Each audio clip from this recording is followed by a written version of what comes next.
tema da minha mensagem hoje é a influência pagã no cristianismo. Nas pregações anteriores eu falei sobre a influência cristã na política, de como que nós devemos ser luz em todos os lugares. Aqui é o contrário.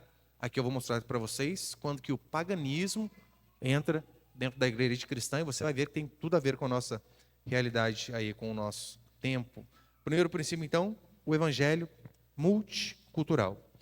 Como eu falei, aqui o evangelho, ele entra na Europa.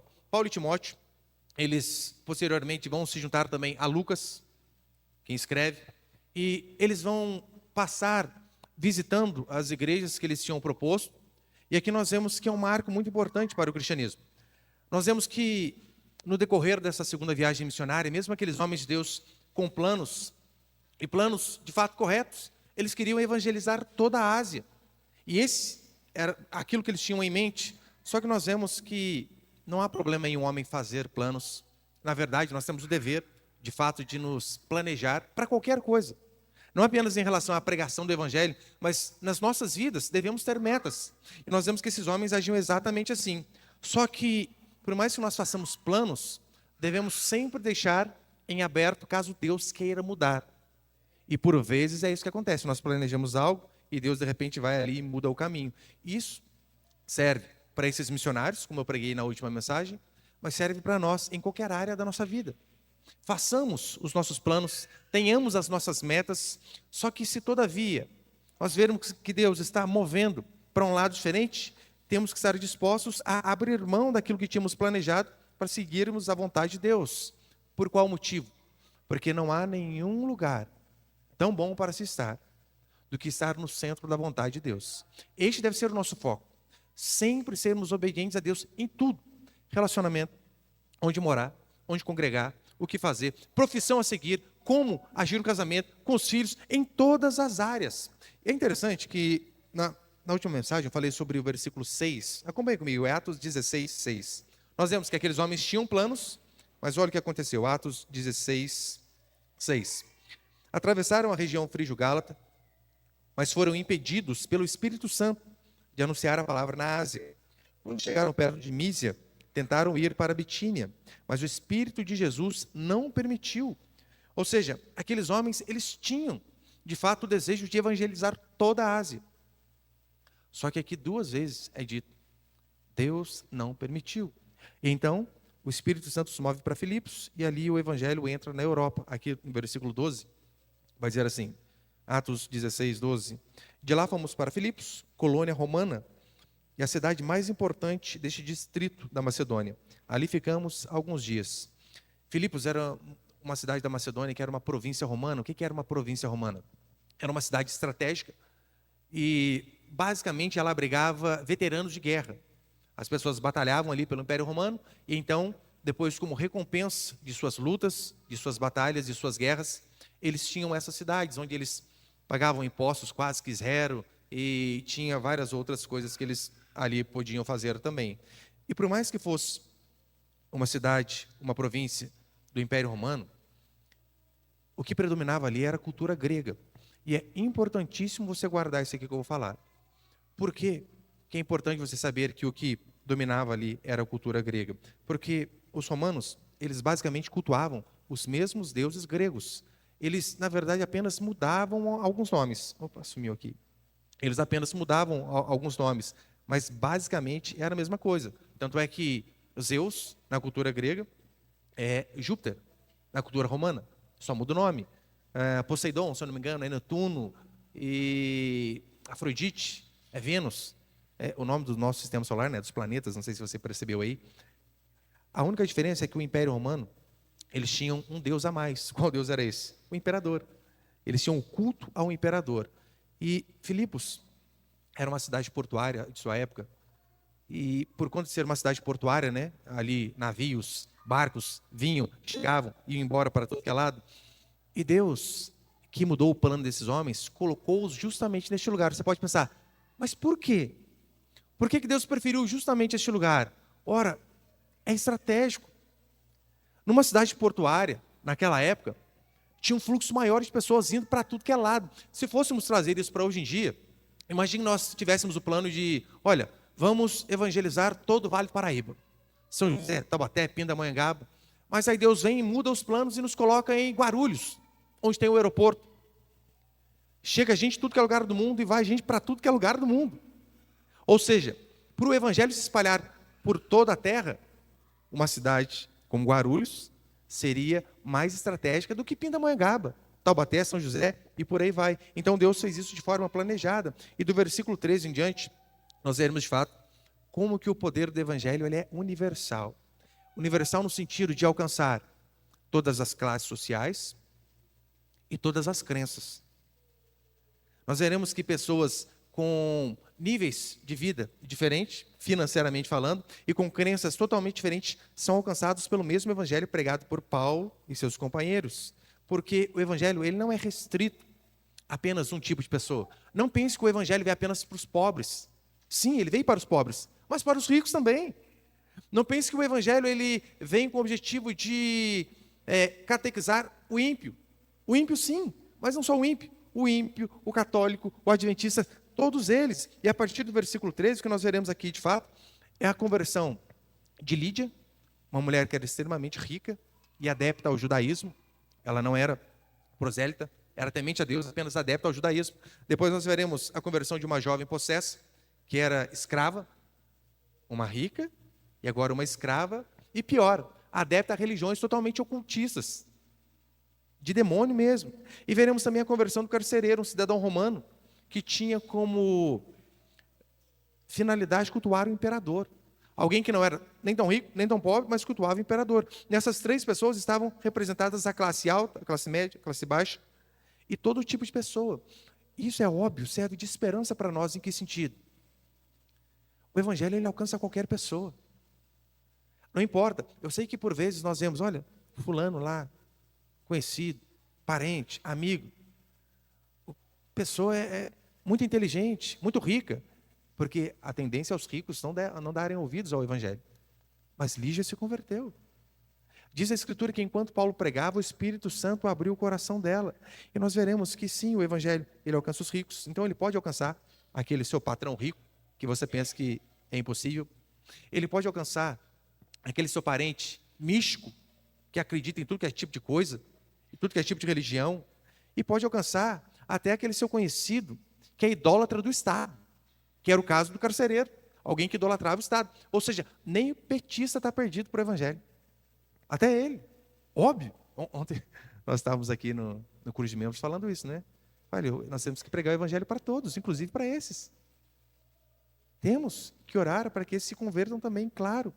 E não apenas ele converte e salva pessoas diferentes, mas a forma das conversões, o modus operandi das conversões, se você ler a Escritura, principalmente Atos 16 aqui, você vai ver que não é o mesmo para todos. Porque a tendência é eu e você engessarmos uma forma e falar, olha, para que alguém se converta tem que acontecer este procedimento aqui. Nem sempre. Você não pode colocar a sua experiência de conversão como baliza para todas as outras conversões. Você não pode, porque no dia que eu me converti, eu lembro, eu estava no culto, senti um arrepio na coluna, um vento bateu da direita para a esquerda, eu senti um negócio. Aí você colocar isto como padrão para que todas as pessoas venham se converter. Olha, se aconteceu exatamente assim é porque houve conversão. Nem sempre. Nós veremos que o carcereiro tremeu a cadeia, caiu as algemas, algo espetacular. E então diz a Escritura que aquele homem se converte.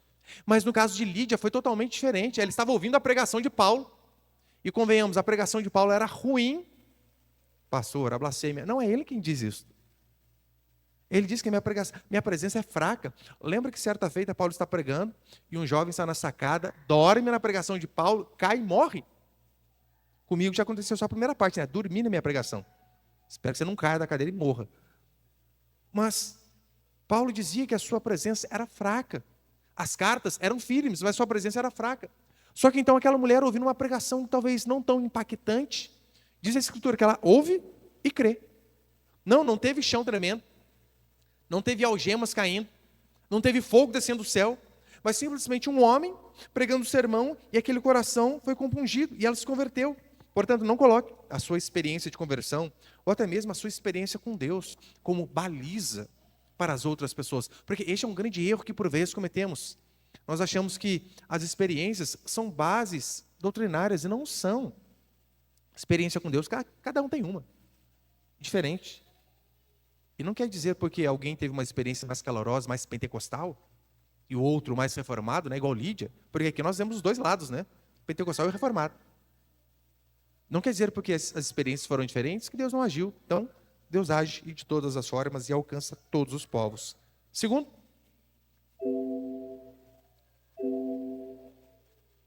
quando a cultura influencia a religião. E isso aqui, de fato, é uma praga.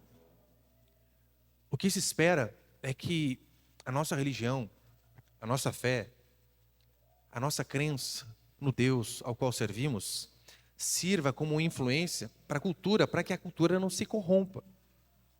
Este é o caminho natural, mas por vezes acontece diferente. Ao que tudo indica aqui no contexto de Atos, aquele lugar de oração se tornou um ponto de pregação no versículo 16 aqui. A gente não leu, né? Vamos ler do versículo 13 ao versículo 16, por favor. Atos 16, 13.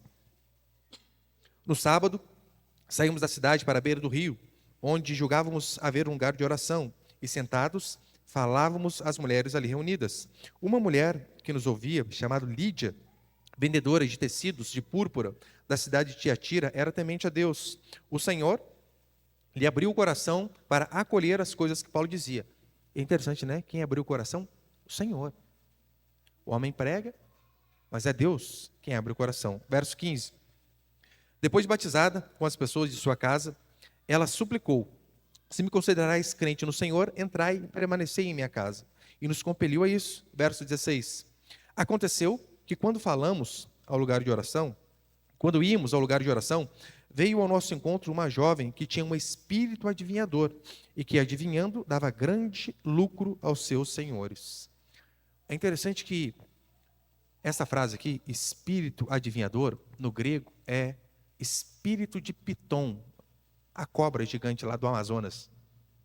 Porque na mitologia grega, né, havia uma cobra gigante que defendia ali o oráculo de Delfos e outras partes ali, né? Então, aí Paulo vem e diz que essa mulher tinha um espírito adivinhador. Por quê? Porque, de fato, esse era o símbolo de um dos deuses da adivinhação. Piton era um deus da adivinhação grega. E é interessante perceber que as sacerdotisas de Piton eram conhecidas como pitonisas ou pítias. Eram sacerdotisas que recebiam uma incorporação do Deus deles, e então profetizavam para as pessoas que ali estavam. Apolo, ele tinha essa sacerdotisa, e a cultura grega vai dizer que quando essas mulheres profetizavam, elas meio que entravam em transe. Algo bem parecido com hoje em dia, você já vai ver onde eu quero chegar. E no texto grego, essa expressão é usada exatamente para isso. Essa jovem, ela era escravizada, possuída por um espírito demoníaco, ligada à adivinhação, e era capacitada por esse espírito demoníaco. E muitas vezes acertava. Ou seja, não é só Deus que tem o poder de acertar profecias. Óbvio, né? Deus tem todo o poder e ele não erra. Mas o diabo tem um poder em certa medida também. E aqui é um exemplo que nós vemos. Ele adivinhava e, de fato, as pessoas iam muito ali ouvi-los. No Antigo Testamento, havia uma pitonisa conhecida como a pitonisa de Endor, que Saul, não sei se você se lembra, Saul vai consultá-la para saber se Israel ganharia a guerra ou não. E diz a Escritura que Saul, ele foi punido, castigado, por consultar essas profetisas. Deus não tolerava as pessoas do povo de Deus consultar profetisas, médiuns, Chico Xavier da época, qualquer um. Deus não aceitava. Então, é sério, quando cristãos, em vez de procurarem luz à palavra de Deus, procuram por outros caminhos. Agora, no Novo Testamento, havia alguns oráculos mais conhecidos, e talvez o mais conhecido deles seja o oráculo de Delfos. E você vai ver como tem semelhança com muita igreja de hoje em dia. O oráculo de Delfos, ele era conhecido por profecias extremamente vagas. Sabe aquela profecia que você fala de forma geral e cabe quase tudo dentro? Era basicamente o que acontecia aqui no Novo Testamento. E por que é importante você saber desse contexto histórico? Eu vou mostrar para você que muito do cristianismo moderno tem mais influência pagã, grega, do que influência bíblica. É interessante que quando Paulo ele vai e exorciza essa jovem aqui, que nós veremos na próxima pregação, aquela mulher, ela não apenas é liberta do mal que oprimia. Mas Paulo, ele confronta diretamente aquele sistema religioso pagão e até a influência econômica da época. Porque aquela mulher, lembra como nós lemos aqui? Ela trazia muito lucro aos seus senhores. Então Paulo vai lá e mexe no bolso daquelas pessoas. E a referência aqui não é acidental. O meio cristão moderno, você vai ver que ele, por vezes, é mais parecido, não com o Espírito de Deus, mas com esse espírito de Pitom aqui. Por que eu digo isso? Primeiro que o objetivo deles era apenas um: lucro. Queriam apenas lucrar. Conhece igrejas que estão preocupadas apenas com lucro? Apenas com dinheiro? Que não estão preocupadas em pregar a verdade de forma íntegra, para que pessoas sejam transformadas, mas estão preocupadas apenas com a arrecadação? Ora, essas igrejas se assemelham mais a esse espírito grego aqui, pagão, e não a palavra do Senhor. E não é difícil nós vermos também nas igrejas modernas, principalmente pentecostais e não pentecostais, profecias como do oráculo de Delfos, aquelas profecias vagas que cabe tudo.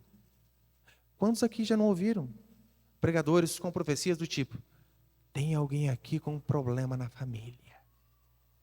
Se eu falo isso aqui, eu acerto metade. Quem aqui talvez não esteja passando por um problema familiar? Estou vendo aqui com alguém com alguma enfermidade e talvez você não saiba. Tem a possibilidade, não tem certeza.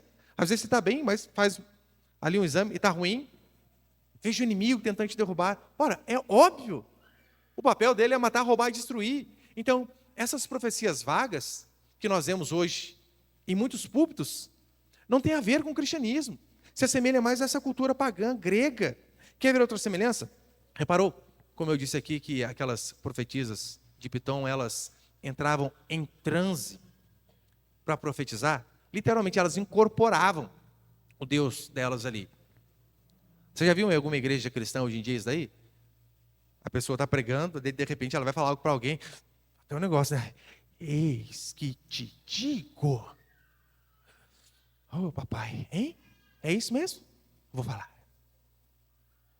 A pessoa parece que ela incorpora uma entidade, no caso Deus. Mas não é este o padrão que nós vemos na Bíblia. Não é este o padrão que nós vemos na Escritura. Sabia que o ventriloquismo ele está associado à prática de adivinhação da Grécia Antiga, onde essas mulheres, essas profetisas, elas mudavam a voz para profetizar entrando em transe. Fala se não é igual muitas igrejas que nós vemos hoje. Tem um irmão que às vezes ele é até tímido, mas ele pega o microfone e parece que se transforma. Ele vem quietinho, imagina, o Robson. O Robson e o Bruno, os dois são quietinhos, gente. Uma benção aqueles dois ali, quase não falam.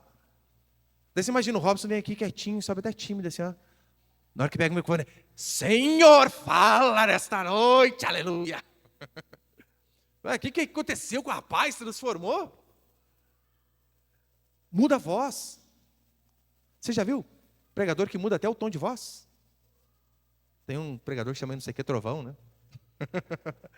O cara fala normal, mas chega na hora da pregação, o microfone parece que tem um negócio ali que transforma o cara.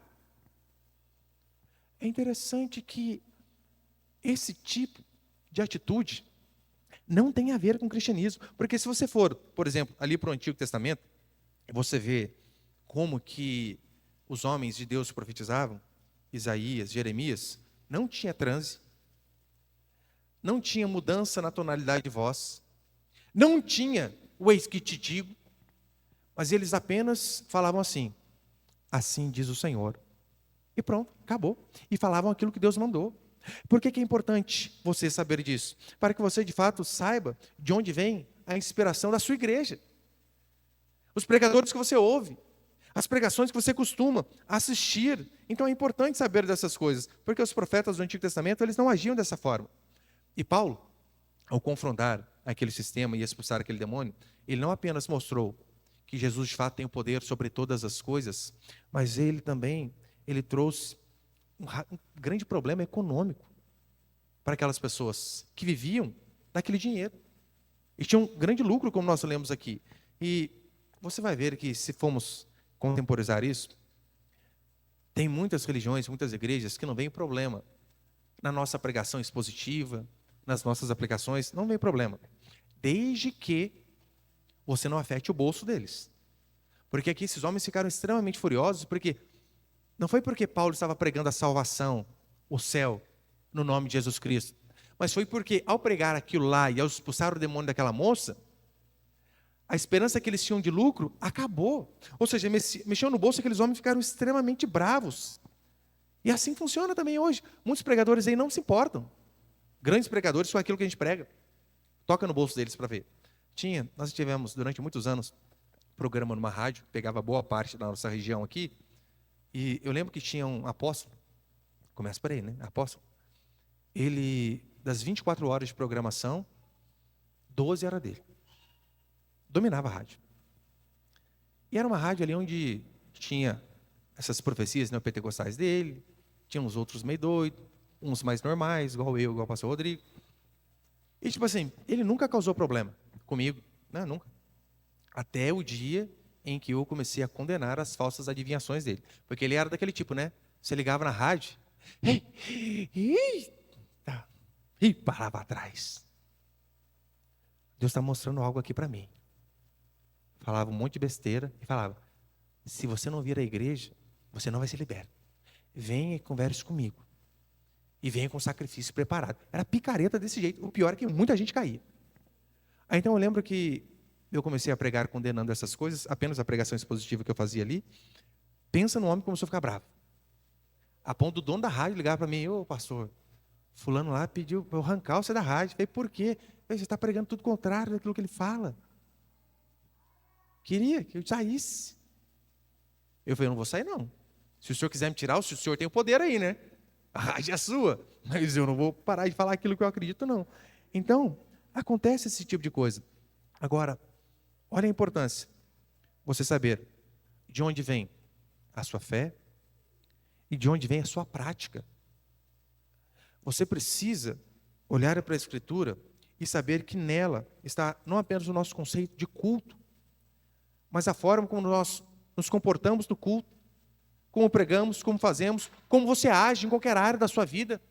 Tudo deve vir da Escritura. Agora, se você começa a ver que as práticas que tem na sua igreja, elas têm uma base mais pagã do que escriturística, você está no lugar errado. E se você mesmo assim continua, ora, você está sendo cúmplice desse erro.